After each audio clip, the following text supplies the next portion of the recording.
So, let's challenge ourselves kung gaano tayo kagaling sa pronunciation ng English. So, January. February. March.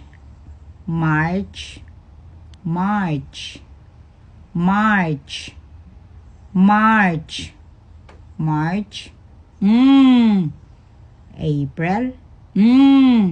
May. June. July.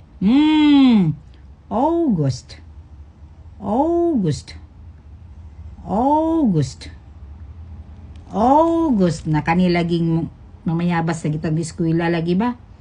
August.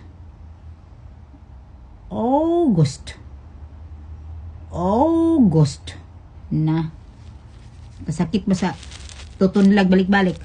August.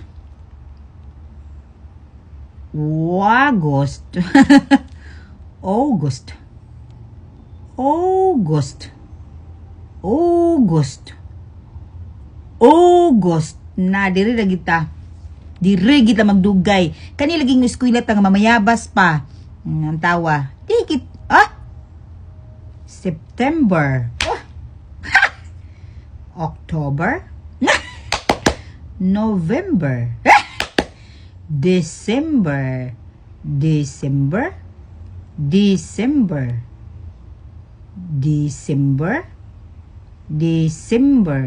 yeah! Lubi! Woo! We got it! I got it! Deng! Wala, di ko na mayaba sa una. Nakapasar po dugay.